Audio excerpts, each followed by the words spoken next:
वो निराकार तो हैं, पर जरूरत पड़ने पर साकार बन जाते हैं, राम कृष्ण का रूप धारण कर लेते हैं। वो परमात्मा नर आकार है, मनुष्य सदृश है, वो सह शरीर है, उसका नाम कबीर है। और ऊपर सतलोक में रहता है, वहां भी मनुष्य सदृश है, राजा के समान मुकुट धारण करता है वो परमात्मा।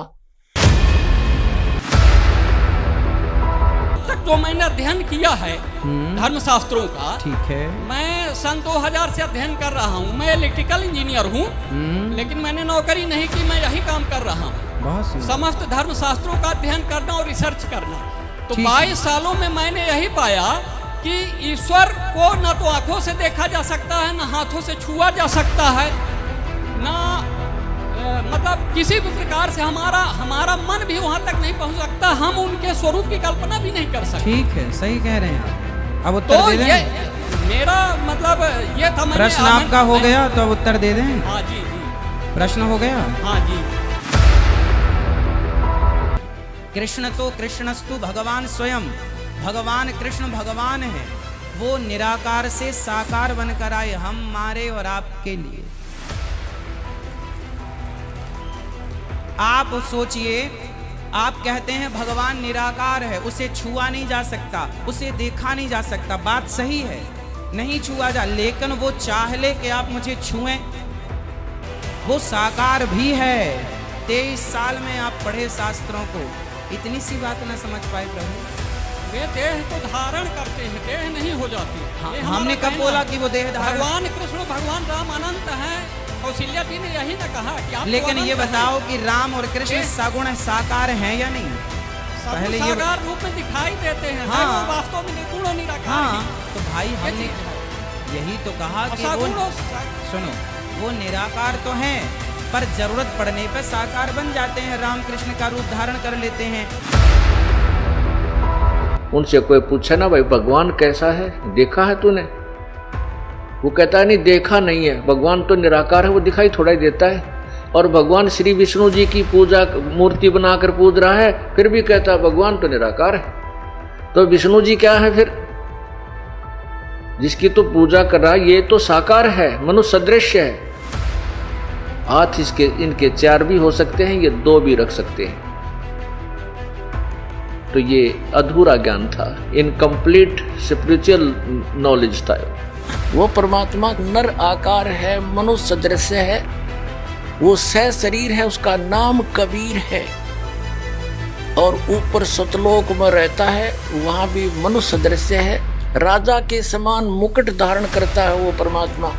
के मोती मुक्ता दर्शत नाही, ये जग है सब अंधरे, और दिखत के ते नैन चश्मिन के फेरा मोतिया बंदरे।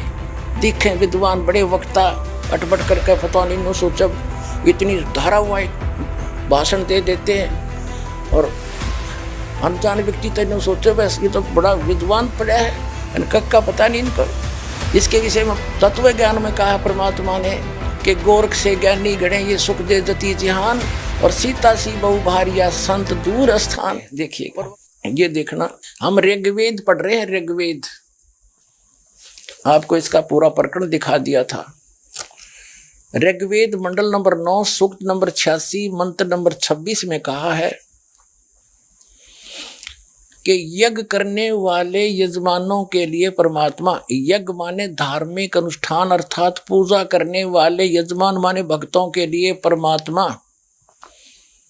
सब रास्तों को सुगम करता हुआ उनके विघ्नों को मर्दन करता है, उनके संकटों का नाश करता है, और उनको पवित्र करता हुआ और अपने रूप को सरल करता हुआ है। वह कांति में परमात्मा, यहाँ इन्होंने इस कबीर रचो, इस कबीर का, हम इसको कबीर बोले, वो कबीर, हम वह को वह बोलते हैं अपनी भाषा में। जैसे किसी का नाम वेद प्रकाश है और हम कहेंगे उसको वेद प्रकाश, और वो भी कोई उससे पूछेगा कौन है भाई, क्या नाम है तेरा, वो खुद भी कहेगा मेरा नाम वेद प्रकाश है, और लिखेगा जो वेद प्रकाश। तो ऐसा ही समझो कबीर, ये कबीर जो लिखा है हम इसको कबीर बोलते हैं। और देव माने परमेश्वर, ये देखो, ये कबीर, इसका इन्होंने संधि छेद कर दिया और ऐसे लिख दिया, रे को अपसर्ग में बदल दिया। अब हम पहले इस कंसेप्ट को क्लियर करेंगे, पहले थोड़ा सा ये पढ़ के। तो यहां लिखना था वो कबीर देव है। ये देखिएगा, हमने यजुर्वेद उठा लिया, अब पवित्र यजुर्वेद ले लिया। देखिएगा, इसमें सिद्ध करेंगे ये कहां से छपा है। सार्वदेशिक आर्य प्रतिनिधि सभा 2/5 महर्षि दानंद रमला मैदान नई दिल्ली से। ये महर्षि दानंद सरस्वती कृत, ये यहां से मुद्रक, यहां से छपा है। अब हम इसके आते हैं, ये 36 चैप्टर है, अध्याय नंबर 36, 36 है ये यजुर्वेद का, यहां से पढ़ेंगे। ये 36 अध्याय है, 36वां। इसके प्रथम मंत्र में लिखा है, रचम वाचम प्रपदे मनो यजु प्रपदे। ये यजु शब्द है, यजु अपसर्ग लगा रखे हैं इसका। तो यहां अनुवाद किया महर्षि दानंद ने, इसका बिल्कुल सही किया। ये यहां इसकी भ्रमित नहीं थी बुद्धि, इसको यजु का अर्थ यजुर्वेद कर दिया, यही करना चाहिए था। यदि यहां इसका कोई और अर्थ कर देता, सर्वज्ञ या कोई वैसे लिख देता, कोई सतुतियों का संग्रह, क्योंकि महिमा यजुर्वेद की थी इसमें, तो यजुर्वेद लिखना पड़ा, भले ही 2 अपसर्ग लगे। इसी प्रकार जहां परमात्मा की महिमा का वर्णन है वेद में, वहां कबीर शब्द है, अपसर्ग भी लगा दें अपने व्याकरण के आधार से। हम इनकी व्याकरण भी डिस्टर्ब नहीं करना चाहते। ये कबीर देव लिखना चाहिए था इन्होंने, यहाँ पर कबीर का अर्थ कबीर देव लिख देते, सर्वज्ञ नहीं। हम उसको कबीर साहब कहते हैं, कुरान शरीफ में उसको अल्लाहू अकबर अल्लाह कबीर कहते हैं, और हम उसको कबीर देव कबीर साहब कहते हैं। वेदों में उसको कबीर देव कहते हैं, हम उसको कबीर देव बोलने लाएंगे। कबीर साहब, कबीर परमात्मा, साहब कहो, राम कहो, अल्लाह कहो। तो इस प्रकार अब हम समझेंगे ऋग्वेद के उन चंद मंत्रों को जिसमें परमात्मा साकार स्पष्ट है। अब यजुर्वेद रख दिया, ऋग्वेद उठा लिया। अब ऋग्वेद पर आगे हम देखिएगा। अब वहीं आगे हम ऋग्वेद मंडल नंबर 9 सूक्त 86 का मंत्र नंबर 26 में ये कबीरत्व यहाँ है कि यज्ञ करने वाले यजमानों के लिए परमात्मा, यानी धार्मिक अनुष्ठान यानी भक्ति करने वाले भक्तों, यजमान माने भक्तों के लिए परमात्मा सब रास्तों को सुगम करता हुआ उनके विघ्नों को मर्दन करता है, नाश करता है, उनके संकटों का निवारण कर देता है, उनको पवित्र करता हुआ और अपने रूप को सरल करता हुआ वह कांति में परमात्मा। यह लिखना था कबीर देव, सर्वज्ञ नहीं करना चाहिए अर्थ। कबीर देव, कबीर देव, कबीर साहब, अल्लाहू अकबर, विद्युत के समान क्रीड़ा करता हुआ वर्णीय पुरुष यानी अच्छी आत्मा को, अच्छे पुरुष को, अच्छे व्यक्ति को, धर्मात्मा को प्राप्त होता है। अपने आत्माओं वो परमात्मा ऊपर रहता है धूलोक के 3रे पृष्ठ पे, और वहां से गति करके आता है बिजली जैसी गति से, यानी इतनी बहुत शीघ्रता से यहाँ जाता, फ्रिक्शन ऑफ सेकंड के अंदर।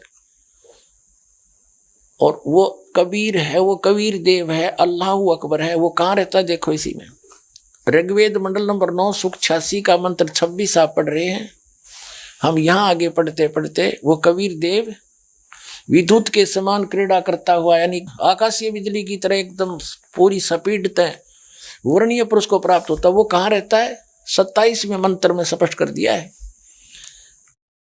जो परमात्मा ध्रुलोक के 3रे पृष्ठ पर विराजमान है, वो 3रे भाग में रहता है, उस ध्रुलोक के ऊपर, ध्रुलोक के।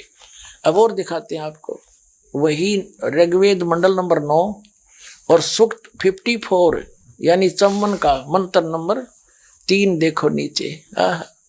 इसमें स्पष्ट किया है कि सूर्य के समान जगत प्रेरक वह परमात्मा सोम स्वभाव वाला और जगत प्रकाशक है। विश्वानी पुनाने वह सब लोकों को पवित्र करता हुआ भुवनो ऊपरी तिष्ठति, सब भुवनों यानी सभी लोकों के ऊपर, संपूर्ण ब्रह्मांडों के ऊर्ध्व भाग में भी वर्तमान है, वहां पर विराजमान है, बैठा है वो उस भुवनों ऊपर।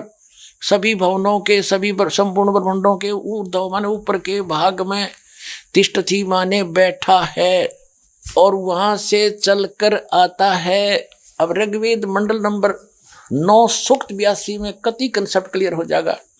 ऋग्वेद मंडल नंबर 9 सूक्त 82 और मंत्र नंबर 1 में क्या कहा है? वह है जो सर्वोत्पादक प्रभु यानी सबकी उत्पत्ति करने वाला, 6 दिन में सृष्टि रच के 7वां दिन तख्त पर बैठने वाला, प्रकाश रूप सद्गुणों की वृष्टि करने वाला, पापों का हरण करने वाला, वह राजे, ये संस्कृत है, इसका अर्थ है राजा के समान। राजा के, ये 269 पृष्ठ पे है राजा के, और इधर देखो 270 पृष्ठ पे, 270 पृष्ठ पे राजा के समान दर्शनीय है, देखने में राजा के समान है, तख्त पर विराजमान है, सिर पर मुकुट है उसके, और वह पृथ्वी आदि लोक लोकांतरों के चारों ओर शब्दमान हो रहा है।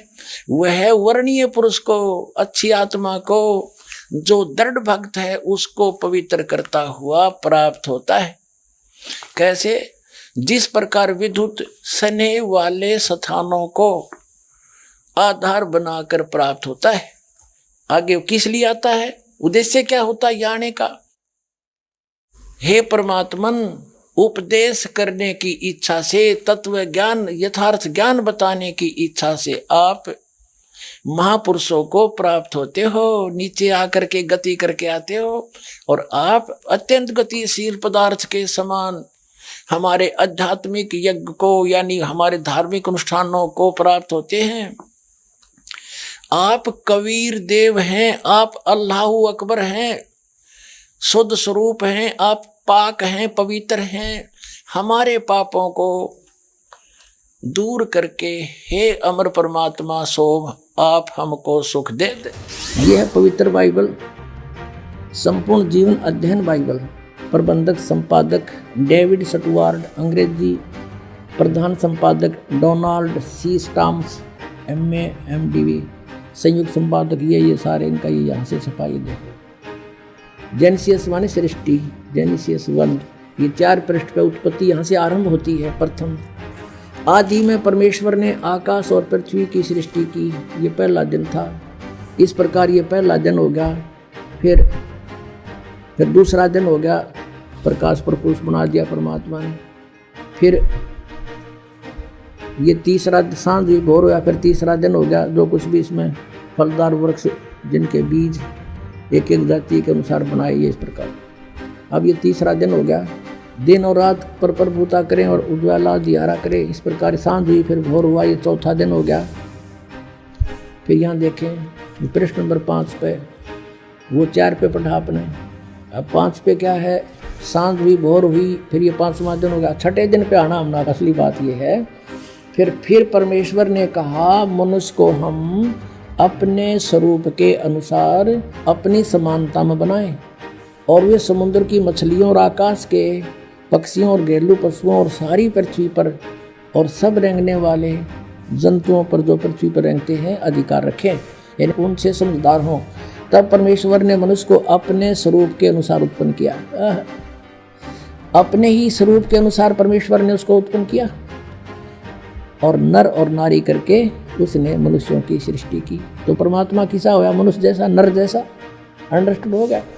अब पवित्र बाइबल ने स्पष्ट कर दिया कि परमात्मा मनुष्य जैसा है, उसने अपने जैसे रूप में मनुष्य को बना, नर नारी करके उत्पन्न किया। अब कुरान शरीफ दिखाते हैं आपको, देख। कुरान शरीफ शास्त्रीय अरबी पद्धति पर नागरी लिपि में रूपांतरकार हैं नंद कुमार अवस्थी, शेरवानी संस्करण। ये कहाँ से छपी है?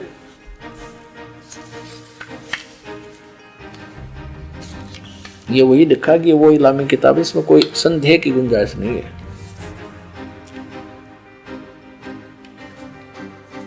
शेरवानी संस्करण, प्रकाशक है लखनऊ किताब घर, मौसम बाग, सीतापुर रोड, लखनऊ। हम यहाँ पढ़ेंगे, हिंदी पढ़ेंगे।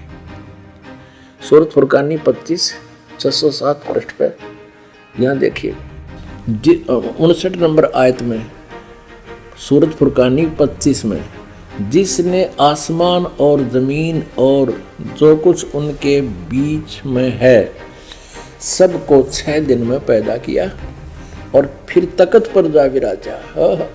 अब इससे सिद्ध हो गया कि दोनों पवित्र सदग्रंथों ने रल मिलकर ये सिद्ध कर दिया कि परमात्मा मनुष्य जैसे शरीर युक्त है, मनुष्य जैसा साकार है। हो गया सिद्ध।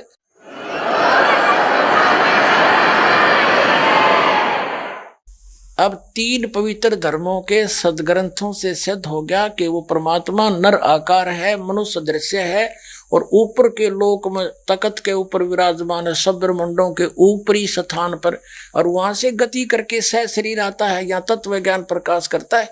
आपको यह तत्व ज्ञान जगत गुरु तत्वदर्शी संत रामपाल जी महाराज द्वारा लिखित पवित्र पुस्तक हिंदू साहिबान नहीं समझे गीता वेद पुराण में जानने को मिलेगा, जिसे आप जगत गुरु रामपाल जी .org वेबसाइट से तथा संत रामपाल जी महाराज ऐप से डाउनलोड करके पढ़ सकते हैं। धन्यवाद।